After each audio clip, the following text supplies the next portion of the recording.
Hello students, welcome to EPG Pathshala.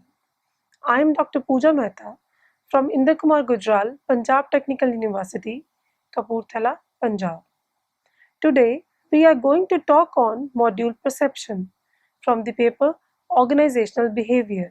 After completing this module, you will be able to understand the concept of perception, describe the importance of understanding perception from organization's point of view, outline the process of perception, and also define various factors affecting perceptual process.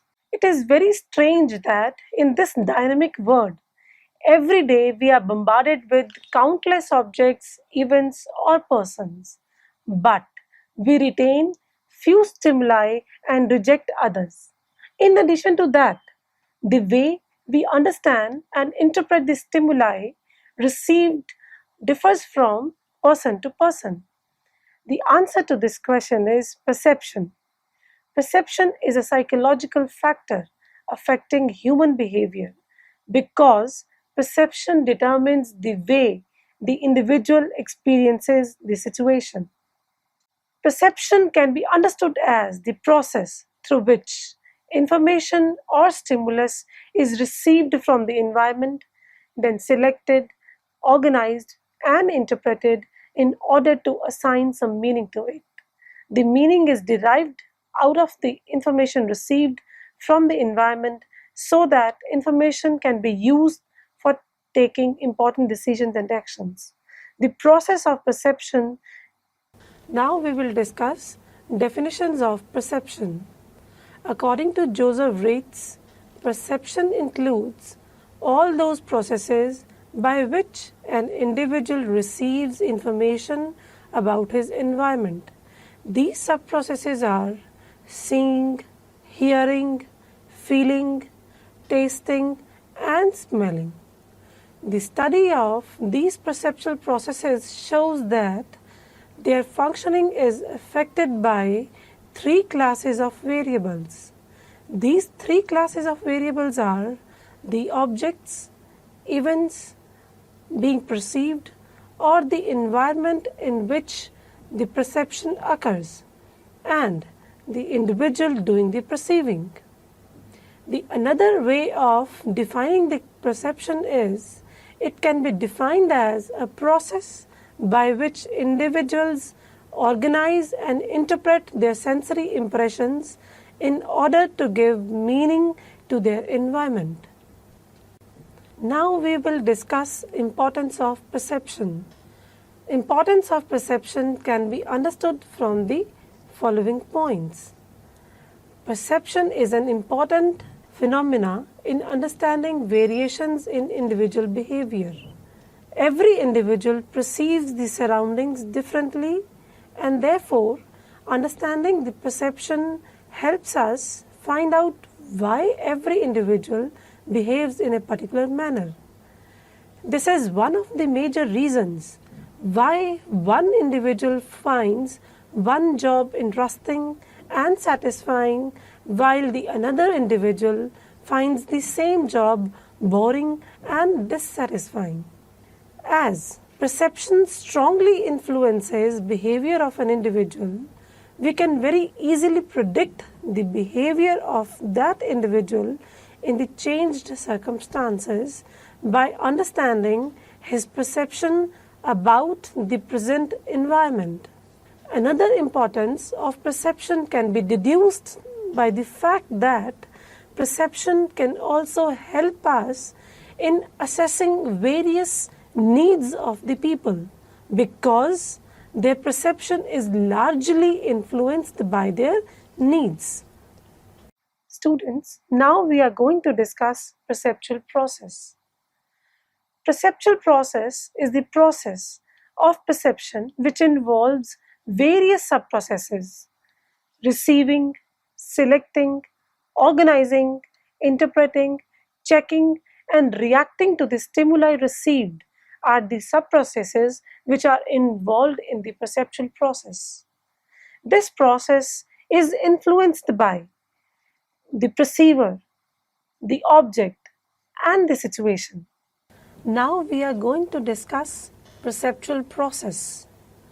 From the definitions we discussed earlier, it is very clear that process of perception is composed of various sub-processes.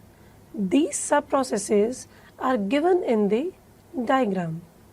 We can see that the first sub-process of the perceptual process is receiving, which means to receive the information, the data in the form of stimulus from the environment. The second perceptual process is selecting. Selecting means to keep the relevant information and discard the irrelevant information. The third sub-process of the process of perception is organizing. Organizing means to arrange the data into a particular fashion so as to give meaning to that information. Third sub-process of this process is interpreting. Interpreting means to assign some meaning to the information. Interpreting is followed by the fifth step of perceptual process, which is called checking the information.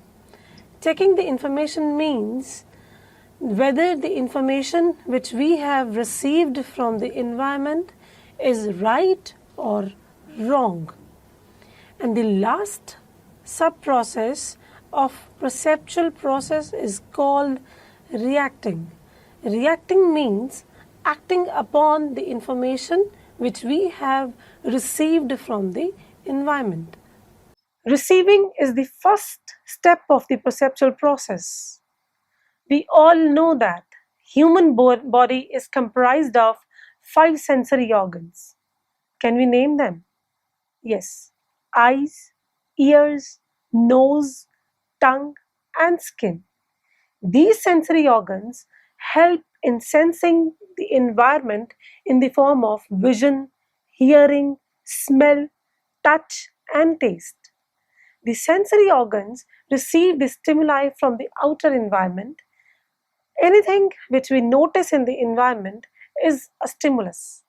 For example, noise of vehicles, smell of food, sound of rain, sense of heat, sense of cold, etc. The stimuli which we receive serve as inputs for the process of perception. Second step of the perceptual process is selecting. The sub-process selecting means to select the information which we receive from the environment as stimulus. Many things happen in the environment around us simultaneously and parallelly, but human mind cannot pay equal attention to all the events, all the activities, or everything equally. Therefore, individuals filter or screen out the irrelevant things and select the things which are relevant with their existing beliefs, values, and needs. This process of selecting relevant things, relevant activities from the environment for paying the attention is called perceptual selectivity. There are number of factors which influence the process of selecting stimuli from the environment. These factors can be categorized as external factors or internal factors. External factors are those factors which are prevailing in the external environment. These factors are size of the object being perceived, intensity of the activity being perceived, repetition of the activity or event being perceived, contrasting effect, the things in motion, which we can say is the movement, novelty and familiarity with the object, and nature of the object. Second category is internal factors. Internal factors are those factors which are based on the individual himself or herself. These factors are learning, needs, age, and interest. Now we will discuss the factors in detail. First external factor affecting the process of selection is size. It is well known fact that size always catches the attention of an individual. Generally, bigger objects are more likely to catch attention than the smaller ones. For example, a very big animal in a zoo will always catch more attention of the visitors than the smaller one. In addition to this, we can also see that a big page or a full page advertisement in a newspaper always stands out than a small column advertisement. Second factor affecting the selecting process is intensity. The stimuli which we receive from the environment having high intensity are more likely to be perceived than the stimuli with the low intensity. For example, very bright colors, very bright lights, loud noise, strong odor are noticed faster than light colors, dim lights, soft sounds, and weak odors.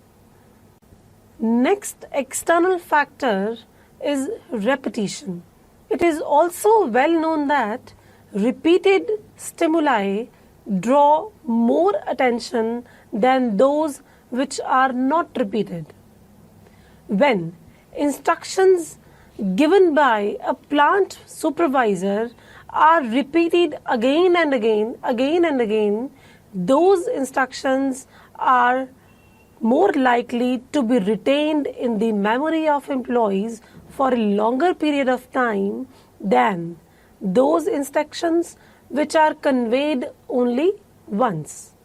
For example, an advertisement which is repeated more on a TV channel or radio stations catches attention of the viewers and is remembered by them than the advertisements which are shown just once a day. The next external factor is contrast. Principle of contrast means that stimuli which stand out against the background or objects which are in contrast with their surroundings will receive more attention. For example, an exit signboard in a movie hall, a danger signboard on a road under construction, they are made with a color scheme which is contrasting to each other. For example, red color is used in combination with the black color, yellow color is again used in combination with the black color, or a combination of white and black color is also used to make the things contrast with the background. Movement. The principle of motion states that a moving object or thing draws more attention than a still object. A moving vehicle among the parked vehicles will catch the attention immediately. This principle clarifies that the objects in motion are more likely to catch the attention of the viewers than the objects which are still. The next external factor is novelty and familiarity. This principle states that novel objects or familiar objects always gain more attention of a perceiver. For example, in a crowded trade, a friend, a relative with a familiar face will catch attention more easily than the person who is not familiar to us. Similarly, The principle of novelty states that novel or new things catch more attention than the familiar things. For example, a new face in a family get together will be immediately noticed by us rather than the everybody who is known to us. The next external factor is nature. Nature refers to whether the object is visual in nature or auditory in nature. It is a common fact that pictures receive better attention than words, videos, and attracts more attention than the still pictures. A rhyming phrase attracts more attention than a phrase which is presented as just a narration. Another example is animated cartoons catch more attention of children than merely comic books. After discussing external factors of perception, now we will discuss internal factors affecting the process of selection. These internal factors are learning, needs, age, and interest. First internal factor we are going to discuss is learning. Learning is a cognitive factor which strongly influences the process of perception. Learning creates expectancy in the individuals, and then they tend to perceive what they want to perceive. Second factor is needs. Needs also play a significant role in the process of perceptual selectivity. A thirsty person will always be very sensitive towards the sources of water, and a hungry person will always tend to see eating points everywhere. This means that a person who has high need for affiliation will always join the group of his friends in the leisure time. But the person with high need for achievement will tend to work hard even in the leisure time to accomplish his goals. This means that need is the basic factor which drives the entire process of perception.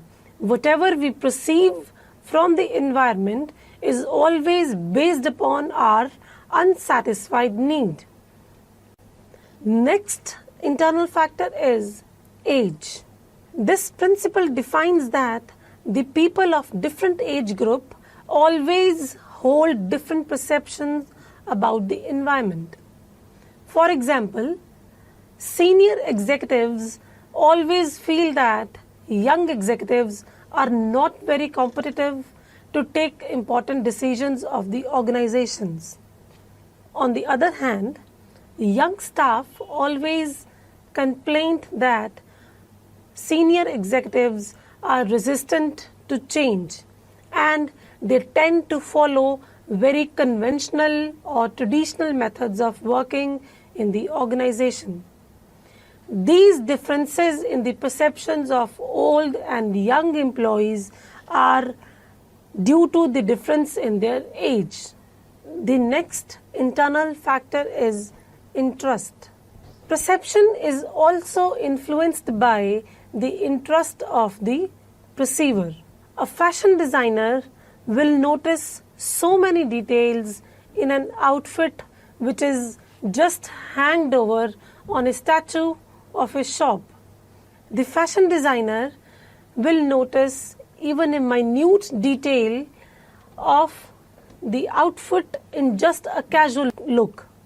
But a routine visitor will not be able to observe the same details in the same outfit even if he looks that outfit 10 times more, which means that perception is also derived by the interest of the perceiver.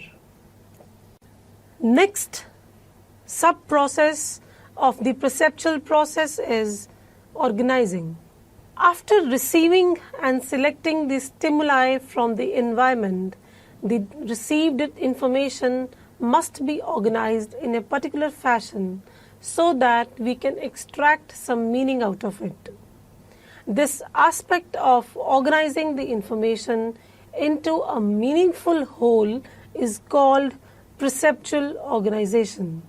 Perceptual organization is completely a cognitive process and is based on few principles. The first principle of organizing is figure and ground. This principle is considered as the basic form of organizing the perceptual set. This principle states that the object or event or a person which is being perceived stands out from its background.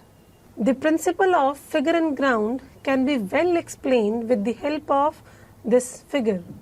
Dear student, please look at the figure very carefully. What do you see here? In the first sight, this figure looks like a white vase. But if you take white as a background, then you will see two faces which are in black color.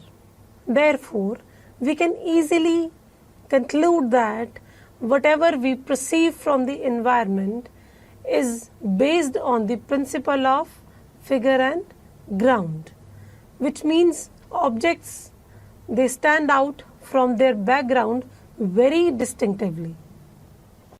Perceptual grouping.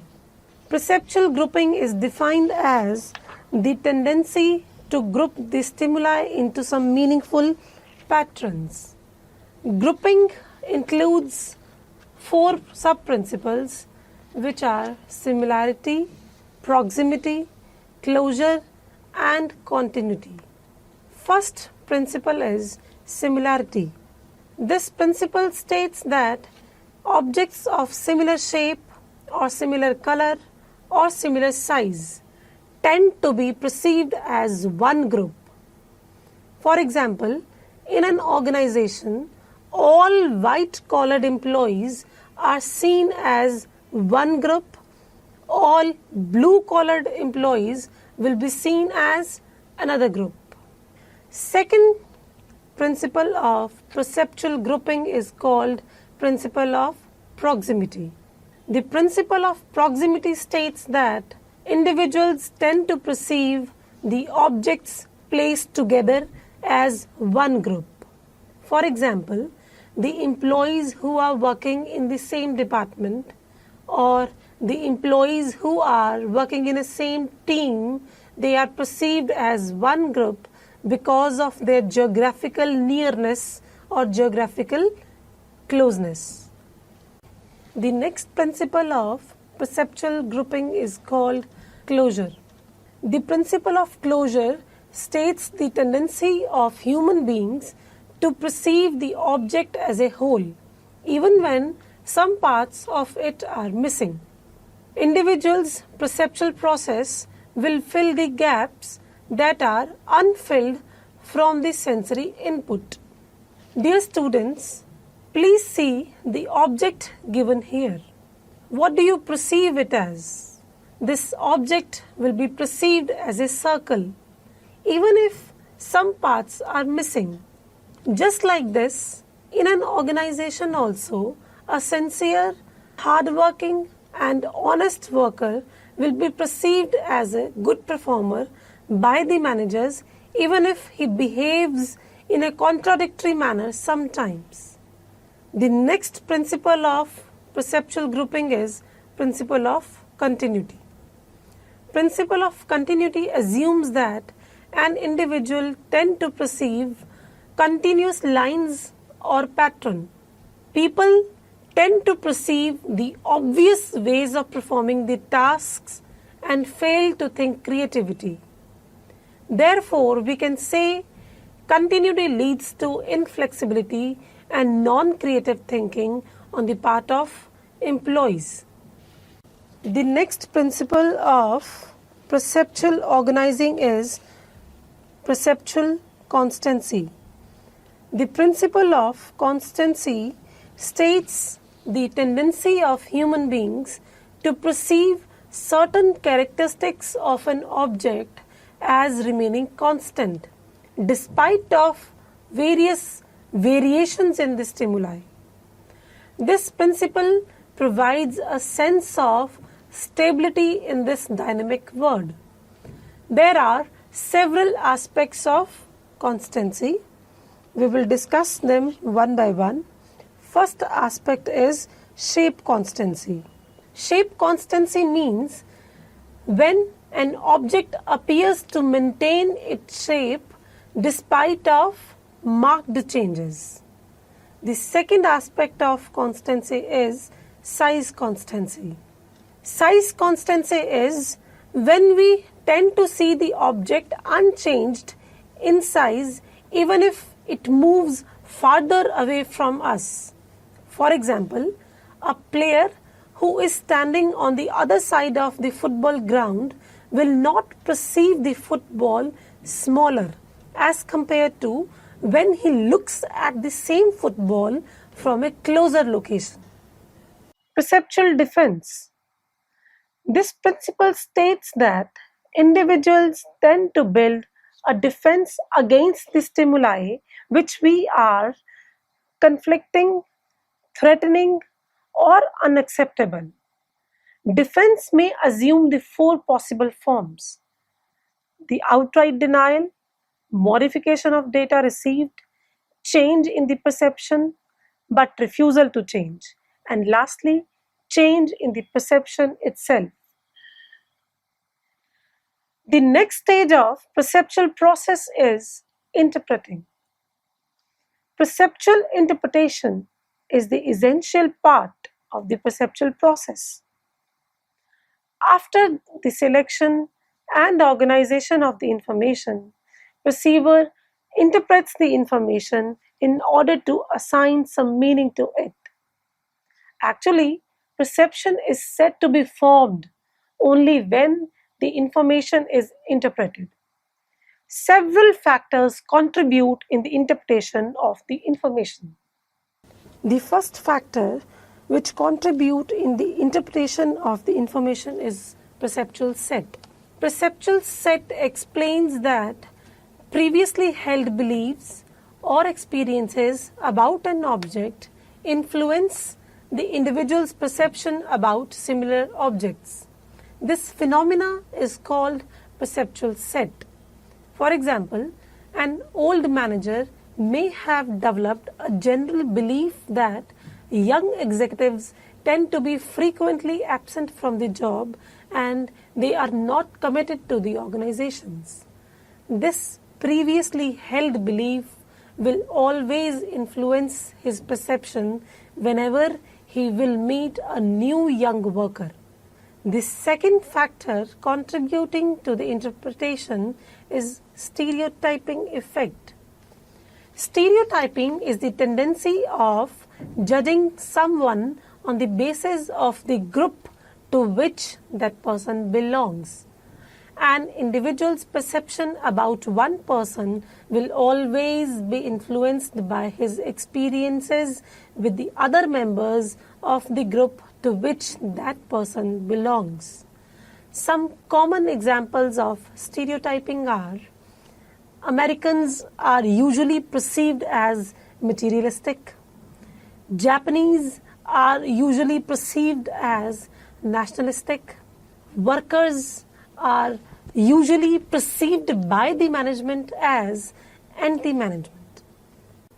The third factor contributing the interpretation is halo effect. Halo effect is the tendency of perceiving others on the basis of a single trait which may be good or bad, favorable or unfavorable. Sometimes we judge the person on the basis of one single impression. For example, a person who is just kind may also be perceived as good, able, helpful, etc. And the person who is rude once can be perceived as very awful, aggressive, unkind, or harmful, etc. Halo effect is a common error committed by the managers while evaluating their subordinates. The next factor is projection. Projection is the tendency of assigning own attributes to the persons we are going to perceive. It is very easy to judge others if we assume that they are like us. Projection refers to projecting own feelings, abilities, motives, and tendencies while judging others. For example, a manager who himself is punctual will always assume that all the staff members of his office are punctual. The next factor is selective perception. Students, we have already discussed in the starting of this module that individuals have the tendency to select certain objects from the environment which they find relevant to their existing beliefs and values. This is because human mind cannot assimilate everything which it observes, and hence we select certain stimuli and screen out the other. But we don't choose these stimuli randomly.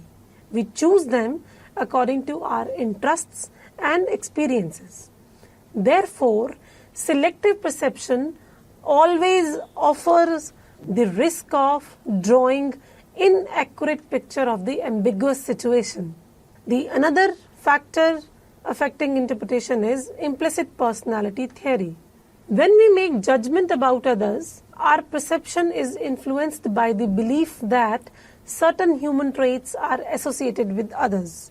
For example, honesty is usually associated with the hard-working trait. Attribution. Attribution refers to the process of assigning causes to the behavior. People are always interested not only in observing the behavior, but also in determining the causes behind it. Their evaluations of and reaction to others' behavior may be heavily influenced by their perception that the others are responsible for their behavior. When we observe an individual's behavior, we attempt to determine whether it is internally caused or externally caused. Internally caused behaviors are those behaviors which we believe that they are under the control of the individual, and externally caused behaviors are those behaviors which we believe that they are beyond the control of the individual. This determination that whether the behavior is internally caused or externally caused depends upon three factors: distinctiveness, consensus, and consistency. Distinctiveness refers to whether the individual displays different behavior in different situations. If the individual usually behaves differently in different situations, his behavior is externally caused. But if he behaves in this similar manner in the different situations, his behavior is internally caused.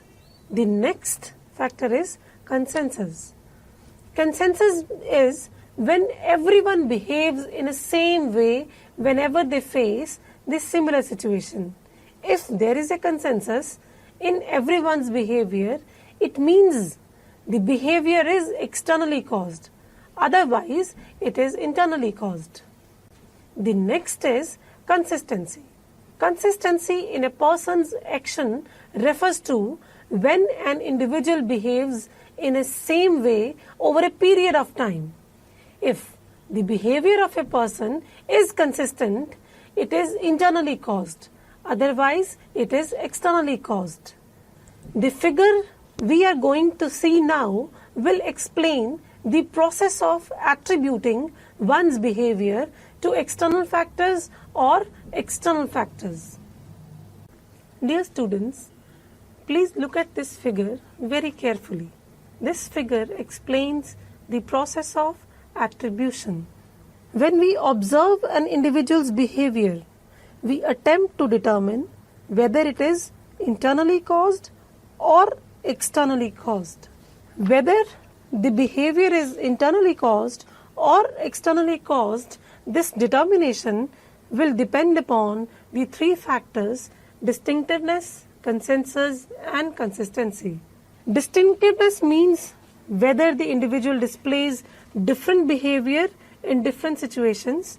If distinctiveness is high, the behavior will be externally caused, which means that if the individual always behave differently in every situation, his behavior is externally caused.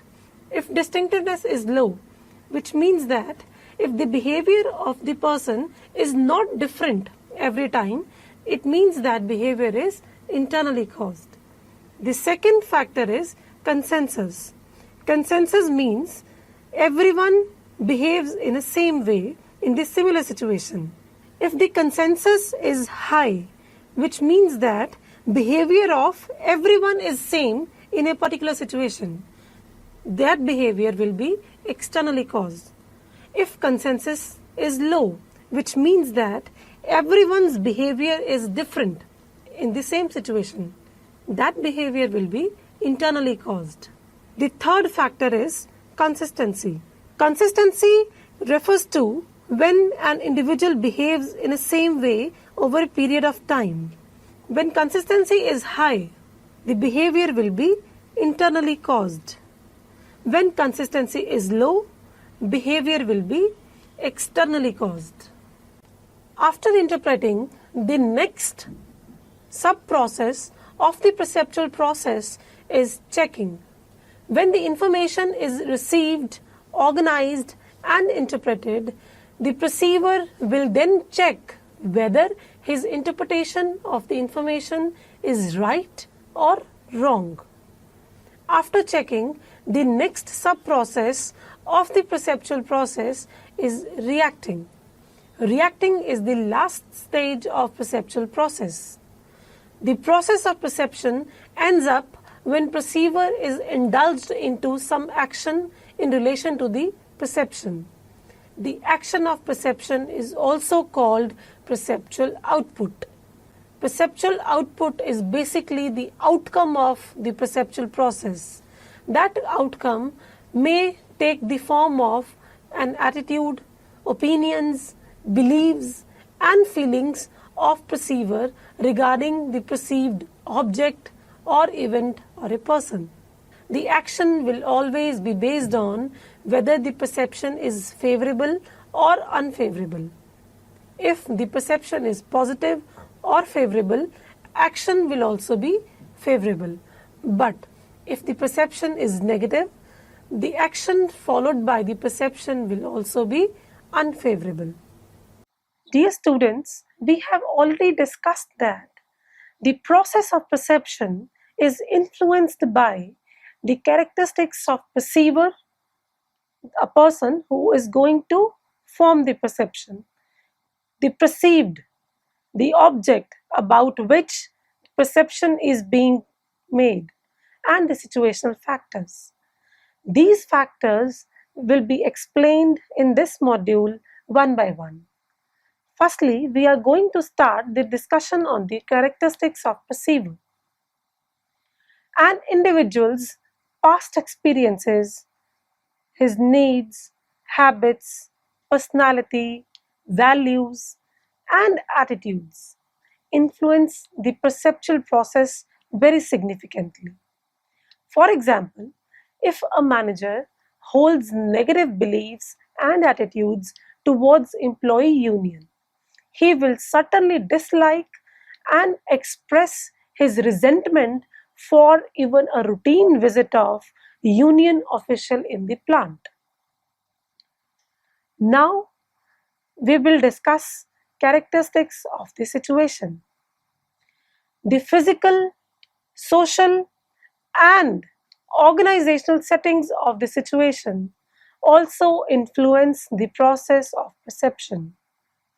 For example, a conversation with the boss held in the reception area of a dance club will be perceived differently than the conversation held in the office with the door closed.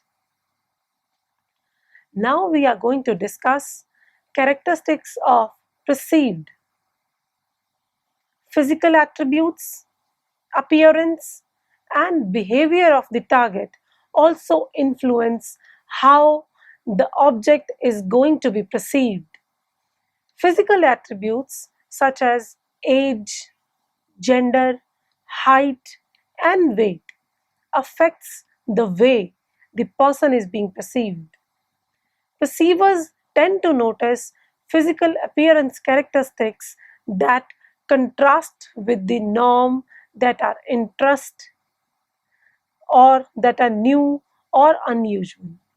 Physical attractiveness often catches the attention very quickly.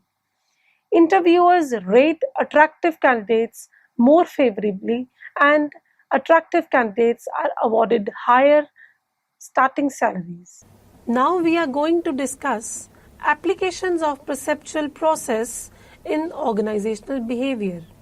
Dear students, as we have already discussed that perception is actually a cognitive process through which an employee or an individual uniquely interprets the situation based on his needs, experiences, and interests. Perception is the judgment about the reality, not exactly recording of the reality. It reveals the picture of the world which may or may not different from the reality. Recognizing the difference between perception and reality is very important in the context of organization. Let us now understand the applications of perception in organizational behavior more briefly. The first application of perception in the organizational behavior is in employment interview. In an employment interview, selection or rejection of the candidate depends upon the interviewer's perception about the behavior of the candidate. Sometimes a rejected applicant may deserve the selection, but that applicant is rejected because he is wrongly perceived by the interviewer. The real fact behind this is that the interviewers usually make judgment about the candidates on the basis of early impressions and form inaccurate perceptions. The second application of perception in the organizational behavior is during the process of performance appraisal. Some jobs involve the performance which can be measured in quantifiable terms, such as the job of salesman, production worker, etc. Evaluation of such jobs can be done in an objective manner and hence do not provide the managers with greater discretion. But on the other hand, some jobs involve the performance which cannot be measured in quantifiable terms. Evaluation of such jobs is done in purely subjective manner, and subjective measures of performance provide relatively wider scope for managers to use their own discretions. Therefore, appraisal of such jobs is largely influenced by perception of the evaluator about who is good or who is bad. So students, let us now summarize what we have learnt in this module. Perception can be understood as the process through which information or stimulus is received from the environment, then selected, then organized, and then interpreted in order to assign some meaning to it. Perception is formed when the stimulus received is organized in a particular fashion and then interpreted to have an idea about what is happening in the environment. In addition to that, perception is a subjective process because different individuals may perceive the same environment differently on the basis of what stimulus they select from the environment, the manner they organize it, the manner they interpret the information in order to understand the situation. The process of perception is composed of various sub-processes: receiving, selecting, organizing, interpreting, checking, and reacting to stimuli. These are the six sub-processes which are the part of perceptual process. This process is again influenced by the characteristics of perceiver, object, and situation. Thank you.